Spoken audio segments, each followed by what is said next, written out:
जय श्रीमन्नारायण, जय हिंद। श्रीमद् भगवद गीता ग्रंथ के प्रथम अध्याय अर्जुन विषाद योग के 10वें श्लोक में हमने देखा था कि किस तरह दुर्योधन ऐसा विचार प्रस्तुत करता है कि भीष्म से रक्षित हमारी सेना तो अपर्याप्त है, असमर्थ है, किंतु भीमसेन से रक्षित पांडवों की सेना पर्याप्त है, समर्थ है। इसी बात में आगे दुर्योधन क्या कहता है वो 11वें श्लोक में प्रस्तुत किया गया है। 11वां श्लोक कुछ इस तरह से है। अयनेषु च सर्वेषु यथा भागमवस्थिताः भीष्ममेवाभिरक्षन्तु भवन्तः सर्व एव हि। श्री राम सुखदास जी महाराज 11वें श्लोक की व्याख्या करते हुए कहते हैं कि दुर्योधन अपनी सेना के महारथियों से बोला, आप सब के सब लोग सभी मोर्चों पर अपनी अपनी जगह दृढ़ता से स्थित रहते हुए निश्चित रूप से पितामह भीष्म को ही चारों ओर से रक्षा प्रदान करें। 11वां श्लोक भीष्म की रक्षा करने पर ध्यान केंद्रित करता है। 11वां श्लोक दुर्योधन के इस आदेश की अभिव्यक्ति है जो वो अपनी संपूर्ण कौरव सेना के महारथियों को प्रदान करता है कि सभी मोर्चों पर आप सभी लोगों को भीष्म की ही रक्षा करने पर अपना ध्यान केंद्रित करना है। केवल भीष्म की रक्षा पर ही ध्यान क्यों? इस प्रश्न का उत्तर हम कुछ इस प्रकार दे सकते हैं कि भीष्म ही मुख्य सेनापति होने के आधार पर मुख्य रणनीतिकार है, मुख्य मार्गदर्शक है। भीष्म ही वह शक्तिशाली व्यक्ति है जो अकेले बल पर समस्त पांडव सेना को पराजित कर सकते हैं। यदि भीष्म खड़े हैं तो फिर कौरवों को पराजित नहीं किया जा सकता। इसलिए भीष्म की रक्षा पर ध्यान केंद्रित करने का आग्रह दुर्योधन के द्वारा होता है। दूसरी एक महत्वपूर्ण बात भीष्म की रक्षा को लेकर आपके सम्मुख प्रस्तुत करना चाहूंगा।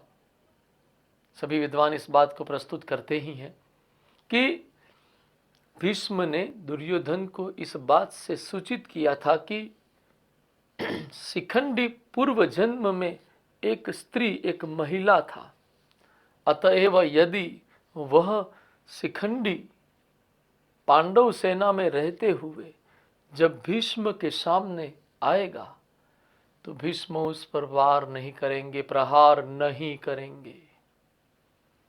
दुर्योधन 11वें श्लोक में भीष्म की रक्षा का संदर्भ देकर यह स्पष्ट संदेश देता है कि किसी भी तरह से किसी भी परिस्थिति में शिखंडी भीष्म के सामने नहीं आना चाहिए। हम में से अधिकांश यह जानते हैं कि शिखंडी अपने पूर्व जन्म में काशी के राजा की एक पुत्री थी जिनका नाम अंबा था, और उस अंबा को भीष्म के निर्णयों से अन्याय हुआ था और इस अन्याय का प्रतिशोध लेने के लिए अंबा ने महादेव भगवान शिव की आराधना की थी, और शिव के वरदान से ही उसे यह शक्ति मिली थी कि वो भीष्म की मृत्यु का कारण बनेगी। शिखंडी किसी भी तरह से किसी भी परिस्थिति में भीष्म के सामने नहीं आना चाहिए। यह बात दुर्योधन अच्छी तरह से समझ रहा है, और दुर्योधन ने इसी बात की समझ के आधार पर स्पष्ट रूप से आदेश दिया कि सभी लोग सभी मोर्चों पर केवल भीष्म की रक्षा पर अपना ध्यान केंद्रित करें। हम जानते हैं भीष्म शस्त्र में प्रवीण है, शस्त्र के उपयोग में सर्वश्रेष्ठ माने जाते हैं, फिर भी उनकी रक्षा, क्योंकि एक ऐसी परिस्थिति है जिसमें वह शस्त्र नहीं उठाएंगे, और वह परिस्थिति है शिखंडी का सामने आना। आगे 12वें श्लोक में भीष्म के द्वारा शंख बजाए जाने की प्रक्रिया का प्रारंभ होता है। शंखनाद युद्धनाद भी समझ लिया जाता है, शंखनाद युद्ध घोष भी समझ लिया जाता है। 12वां श्लोक श्रीमद् भगवद गीता के प्रथम अध्याय का कुछ इस प्रकार से है। तस्य संजनयन हर्षम कुरु वृद्धः पितामह सिंहनादं विनद्योच्चैः शंखं दध्मो प्रतापवान। इस श्लोक का हिंदी अनुवाद हमारे परम पूज्य श्री राम सुखदास जी महाराज कुछ इस प्रकार करते हैं कि दुर्योधन के हृदय में हर्ष उत्पन्न करते हुए कौरवों में वृद्ध प्रभावशाली पितामह भीष्म ने सिंह के समान गरज कर जोर से शंख बजाया। दुर्योधन को हर्षित करते हुए, दुर्योधन किससे हर्षित होगा? हम समझ सकते हैं भीष्म की सक्रिय और आक्रामक कार्यवाही ही दुर्योधन का उद्देश्य है। और इस आक्रामक कार्रवाई के प्रारंभ का अगर कोई घोषणा है, अगर कोई घोषणा हो सकती है तो वो शंखनाद है जो कि भीष्म ने की। भीष्म के लिए यहां पर कुरु वृद्ध शब्द का उपयोग किया गया है। थोड़ी यहां पर सूचना देना चाहूंगा कि आयु में भीष्म वृद्ध तो थे, किंतु वो सर्वाधिक आयु वाले कौरव सेना के सेना नायक थे ऐसा नहीं कहा जा सकता। क्यों? क्योंकि कौरवों की सेना में बाहलिक भी थे। बाहलिक कौन थे? हमने आगे के श्लोक में भी यह बताया था कि बाहलिक शांतनु के भाई थे और इस लिहाज से वे भीष्म पितामह के चाचा लगेंगे। तो सर्वाधिक आयु के होने के कारण कुरुवृद्ध शब्द लिखा गया है ऐसा विद्वान लोग नहीं मानते। विशेषकर हमारे परम पूज्य श्री राम सुखदास जी महाराज का यह कहना है कि यहाँ कुरुवृद्ध शब्द भीष्म के लिए उपयोग किया गया क्योंकि वो सचमुच ज्ञान वृद्ध है। ज्ञान वृद्ध से तात्पर्य क्या है? तो कि शास्त्रों के ज्ञान में वो श्रेष्ठतम माने जाते हैं और अतएव ज्ञान वृद्ध होने के कारण इस श्लोक में संजय कुरुवृद्ध शब्द का उल्लेख करते हैं। कुरुवृद्ध को तात्पर्य, कुरुवृद्ध का तात्पर्य यहां हम ज्ञान वृद्ध से लेंगे। ज्ञान, शास्त्रों के ज्ञान को लेकर भीष्म की यह श्रेष्ठता, यह विशेषज्ञता, इसका उल्लेख आगे जब महाभारत का युद्ध समाप्त हो जाता है उस समय पर भगवान श्री कृष्ण के मुख से भी ऐसी ही कुछ बात निकलती है। भगवान श्री कृष्ण युद्ध के पश्चात, युद्ध में विजय के पश्चात युधिष्ठिर को कहते हैं कि यदि धर्म को लेकर कोई शंका हो तो जाओ भीष्म से पूछ लो। याद रखना, शास्त्रों का सूर्य अस्ताचल को है, ऐसा शब्द कृष्ण के मुख से निकले हैं। शास्त्रों के सूर्य माने जाते थे भीष्म पितामह और इसलिए उनको ज्ञान वृद्ध कहा गया है।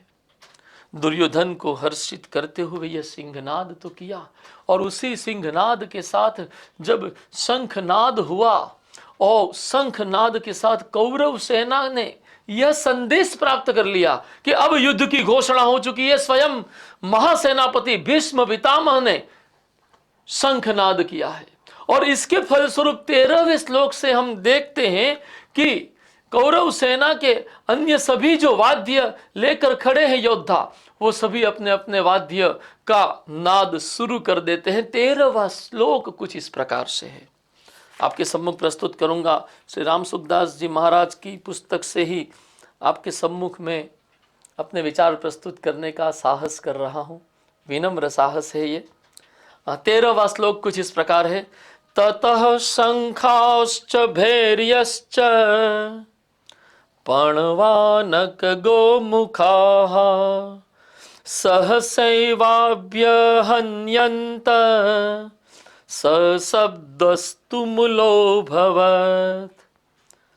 उसके बाद अनुवाद कुछ इस प्रकार से है इस श्लोक का, 13वें श्लोक का, कि उसके बाद शंख और भेरी नगाड़े तथा ढोल मृदंग और नरसिंगे बाजे एक साथ ही बज उठे।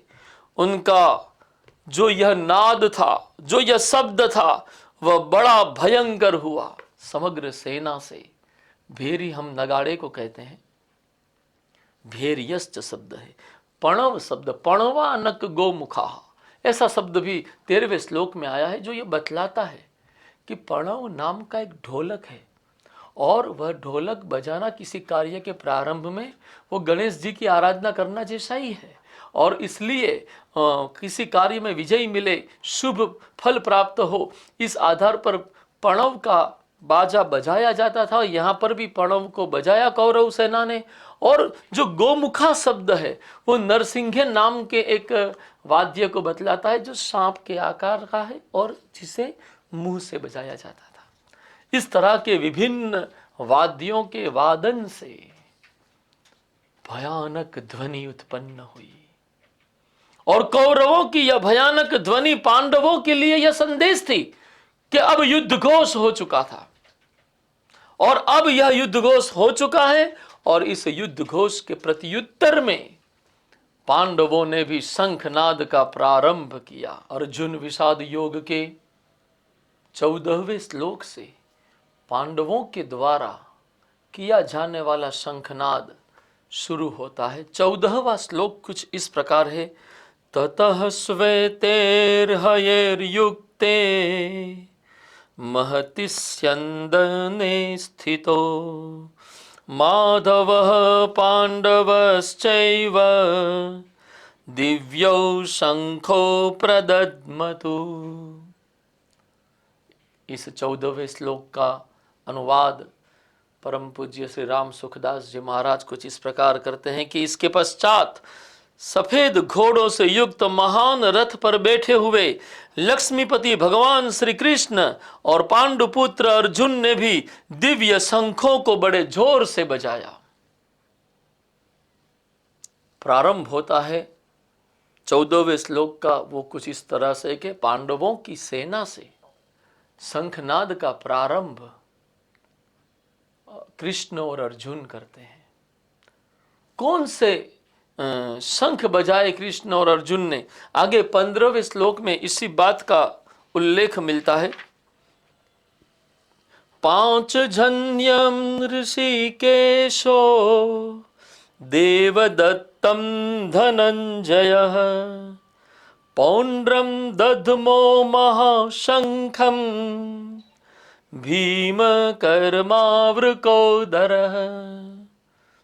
अंतर्यामी भगवान श्री कृष्ण ने पांचजन्य नामक तथा धनंजय अर्जुन ने देवदत्त नामक शंख बजाया तथा भयानक कर्म करने वाले वृकोदर अर्थात भीमसेन ने पौंड्र नामक महाशंख बजाया। 2-3 बातें ये 14वें और 15वें श्लोक के संबंध में आपके सम्मुख प्रस्तुत करना चाहूंगा कि दिव्य घोड़े जो अर्जुन के रथ में जुते हुए थे, सफेद रंग के थे और 4 घोड़े थे। वो घोड़े जो अर्जुन को प्राप्त हुए थे वो चित्ररथ नाम के गंधर्व ने प्रदान किए थे। और जो रथ जिस पर अर्जुन और कृष्ण है वह रथ अग्निदेव ने अर्जुन को प्रदान किया था। पांचजन्य नामक शंख भगवान श्री कृष्ण को पांचजन्य नाम का एक दैत्य था उसके संहार के पश्चात प्राप्त हुआ था। 15वें श्लोक में ऐसा कहा जाता है कि धनंजय ने देवदत्त नामक शंख बजाया। धनंजय कौन है? धनंजय है हमारे अर्जुन। अर्जुन को धनंजय इसलिए कहा जाता है कि जब युधिष्ठिर ने राजसूय यज्ञ किया था तब वो अनेकों राजाओं को पराजित करके विपुल मात्रा में धन इकट्ठा करके लाए थे और उसके बाद अर्जुन को धनंजय नाम से भी पहचाना जाता रहा। तो धनंजय ने देवदत्त नामक शंख बजाया। वो शंख इंद्र ने ही अर्जुन को दिया था। वृकोदर अर्थात भीम एक महाशंख बजाते हैं जिसका आकार बड़ा है और उसका नाम पौंड्र है। बड़ा आश्चर्य तब होता है जब हम ये देखते हैं कि कौरवों की सेना में शंखनाद का प्रारंभ सेनापति भीष्म करते हैं, किंतु पांडवों की सेना में शंखनाद का प्रारंभ सेनापति धृष्टद्युम्न नहीं किंतु भगवान श्री कृष्ण करते हैं। 15वें श्लोक से हमें यह ज्ञात होता है कि श्री कृष्ण ने ही पांडवों की ओर से सर्वप्रथम शंखनाद किया था। जो शासन की परंपरा है उसके अनुसार तो सेनापति धृष्टद्युम्न को करना चाहिए, क्योंकि वही मुख्य रणनीतिकार होते हैं जो सेनापति हैं। परंतु पांडवों की सेना में यह बात सत्य नहीं हुई। कृष्ण ने सबसे पहले शंखनाद किया। दो मुख्य निष्कर्ष हम निकाल सकते हैं। पहला निष्कर्ष कि पांडवों ने अपना समग्र सर्वस्व श्री कृष्ण के शरण में समर्पित कर दिया था। उन्होंने स्वयं को समर्पित कर रखा है श्री कृष्ण के प्रति, और श्री कृष्ण इस समर्पण भाव के प्रत्युत्तर में स्वयं शंख बजाना प्रारंभ करते हैं। दूसरी बात, कृष्ण के द्वारा ही शंख बजाना अधर्म के विरुद्ध धर्म के युद्ध का प्रारंभ है।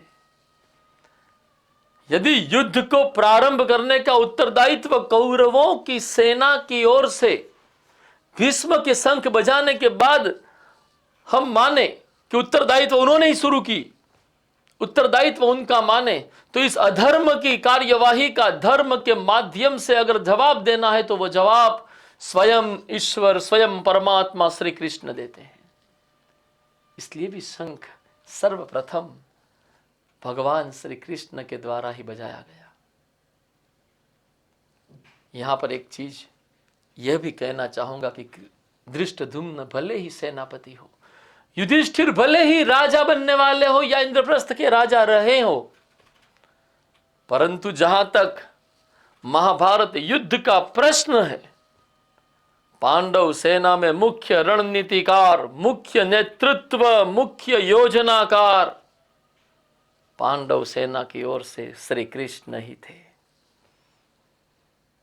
अतएव स्वाभाविक है कि उन्हीं की ओर से शंखनाद किया जाए।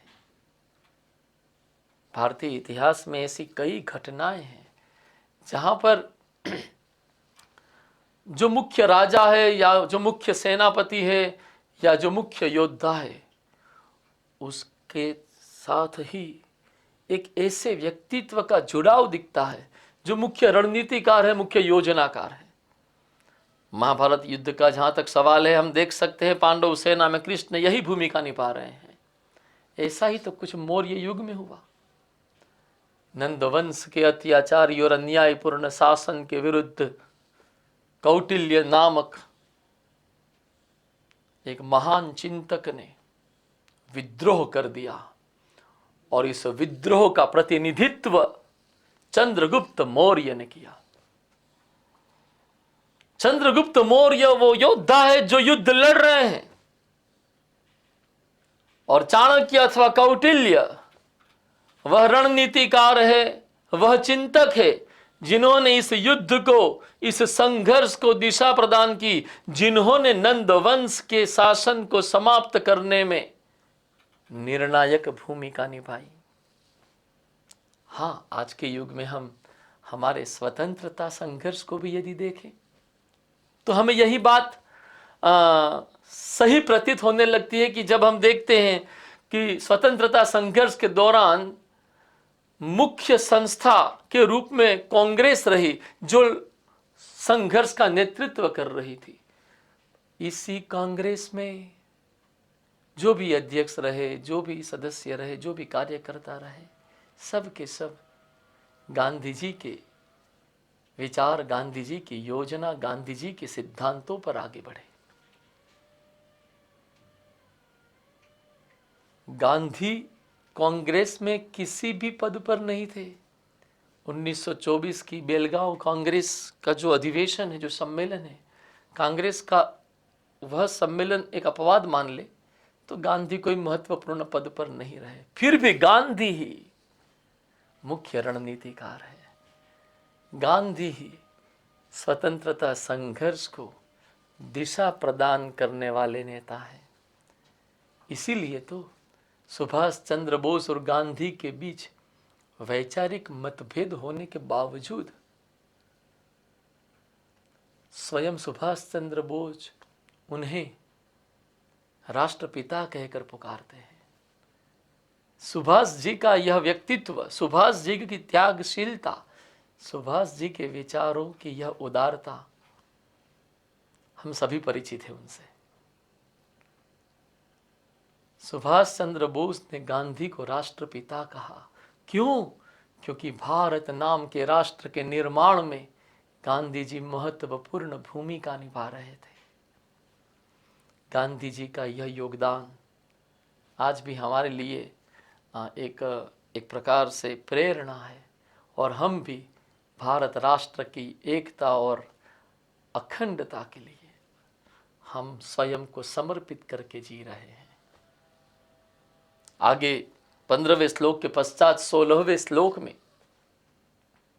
हम देखते हैं कि अन्य जो पांडुपुत्र है उनके द्वारा कौन कौन से शंख बजाए गए। क्षमा करिएगा, 16वां श्लोक कुछ इस प्रकार है।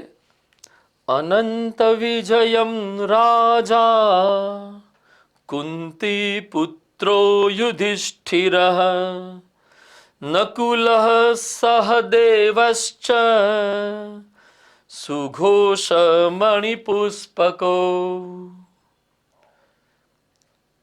श्री राम सुखदास जी महाराज इस 16वें श्लोक का अनुवाद कुछ इस तरह करते हैं। कुंती पुत्र राजा युधिष्ठिर ने अनंत विजय नामक शंख बजाया, नकुल ने सुघोष नामक शंख बजाया तथा सहदेव ने मणिपुष्पक नामक शंख बजाया।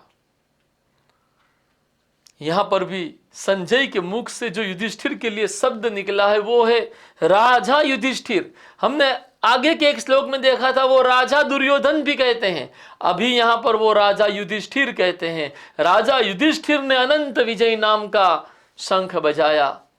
यहां पर भी धृतराष्ट्र शांति से सुन रहे हैं। यहां पर भी धृतराष्ट्र मानते हैं कि युधिष्ठिर योग्य उत्तराधिकारी है, उसके पास मेरिट है जिसको हम योग्यता कहते हैं। और इसलिए जब राजा युधिष्ठिर शब्द का उल्लेख हुआ तो इसको सहज स्वीकार कर लिया गया। धृतराष्ट्र की कोई काउंटर आर्ग्यूमेंट जहां तक श्रीमद् भगवद गीता ग्रंथ का प्रश्न है हमें दिखाई नहीं देती। 17वें और 18वें श्लोक में हम देखते हैं कि पांडु सेना के अन्य जो बड़े बड़े योद्धा हैं उनके द्वारा जो शंख बजाए गए उनका उल्लेख प्राप्त होता है। 2 श्लोक है, एक साथ ही आपके सम्मुख प्रस्तुत करूंगा। कास्यश्च परमेश्वासः शिखंडी च महारथः दृष्टद्युम्नो विराटश्च सात्यकिश्चापराजितः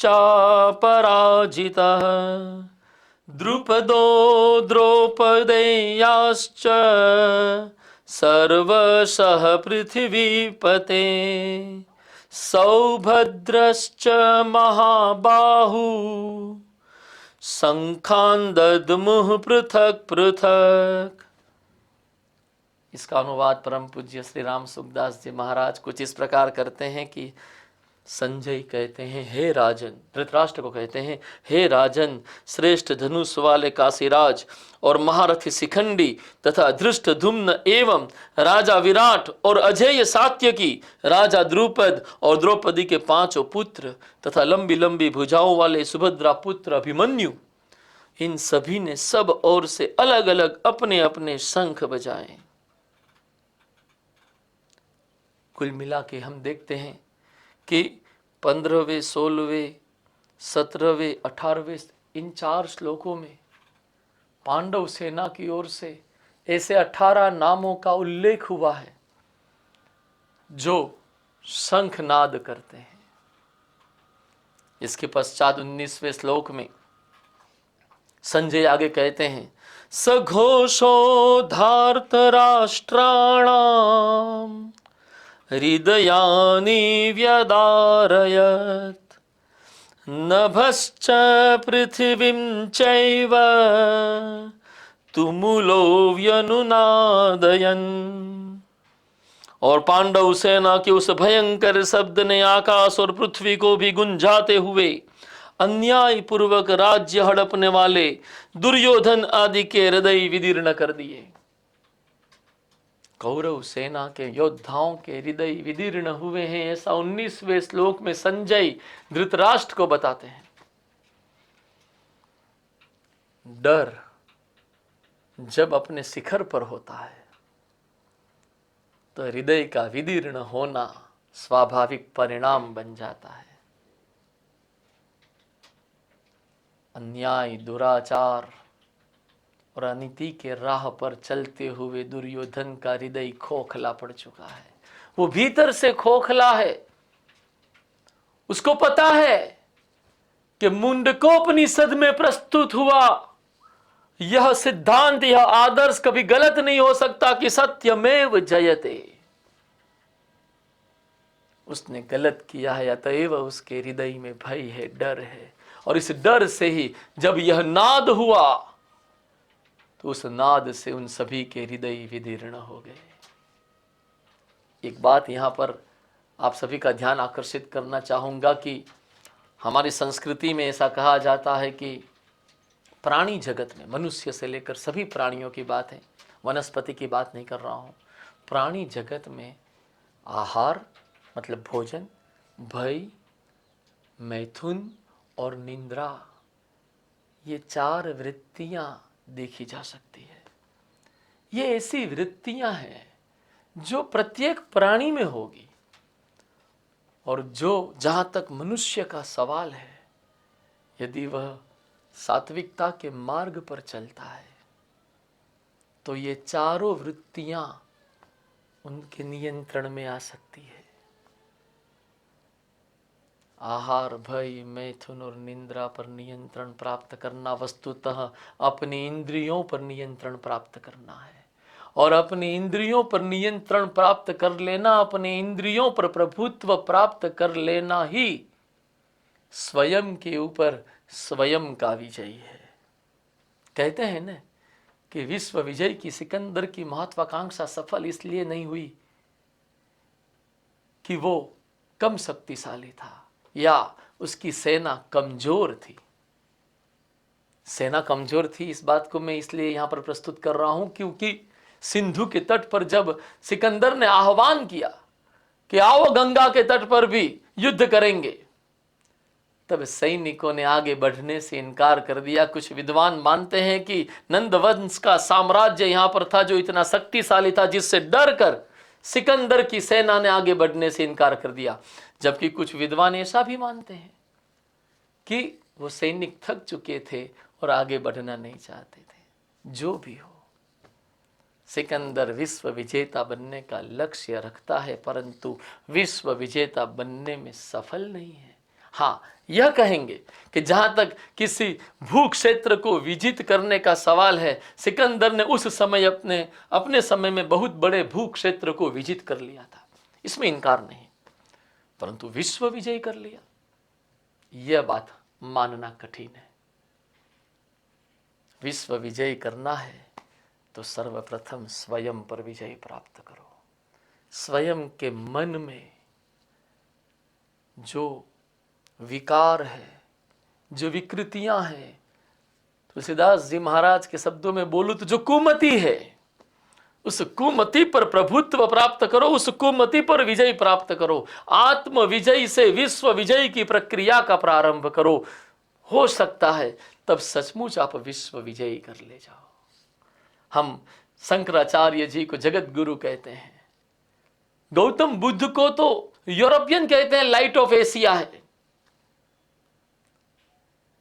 इन सभी भारतीय मनीषियों ने स्वयं पर विजय प्राप्त की है।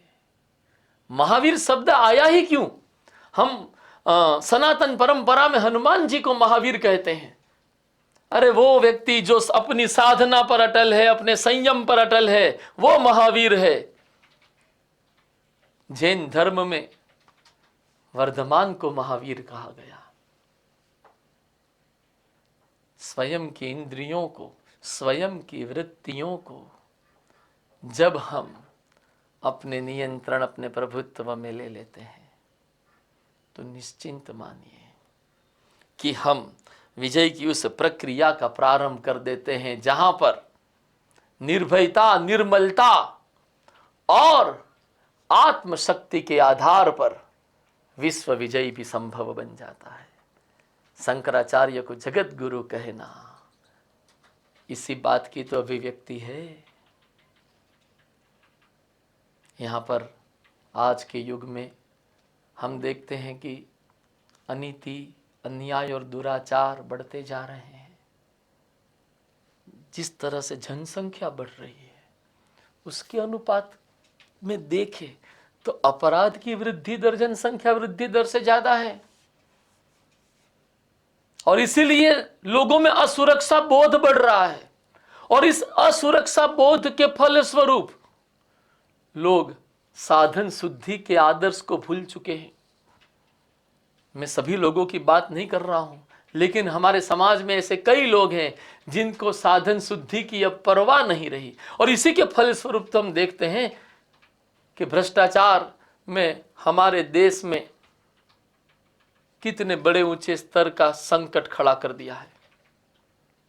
अभी हाल ही में ट्रांसपेरेंसी इंटरनेशनल की रिपोर्ट प्रस्तुत हुई है जिसमें भ्रष्टाचार को लेकर भारत को 96 रैंक मिला है। विकसित भारत भ्रष्ट भारत न हो, यह पहली प्राथमिकता होनी चाहिए। विश्व विकसित भारत नैतिक भारत हो, तभी वो वास्तव में विश्व गुरु बनने लायक होगा। क्यों? क्योंकि यदि गुरु अनीति को स्वीकार करते हैं तो वो गुरु पद के लायक नहीं रहते। हम भारत यदि विश्व गुरु बनना चाहते हैं तो हमें हमारी विश्व गुरु बनने की प्रक्रिया का प्रारंभ नैतिक भारत से करना होगा। नैतिक भारत स्वयमेव विकसित भारत में रूपांतरित होगा। विकसित भारत स्वयमेव धीरे धीरे धीरे विश्व के अन्य सभी देशों के लिए अनुसरण योग्य बन जाएगा। और जब वह अनुसरण योग्य बन जाएगा तो विश्व शांति, विश्व बंधुत्व, वसुधैव कुटुंबकम, ये सभी आदर्श विश्व में सुस्थापित करके भारत पुनः विश्व गुरु के पद पर आसीन होगा। आज इस सत्र में हमने 11वें से लेकर 19वें श्लोक को समझने का प्रयास किया। इस प्रयास में यदि मुझसे कुछ गलती हो गई हो, श्रीमद् भगवद गीता जी के आदर और गरिमा के विरुद्ध मुझसे कुछ कहा गया हो, तो इसके लिए मैं क्षमा प्रार्थी हूं। धन्यवाद। जय श्रीमन्नारायण, जय हिंद।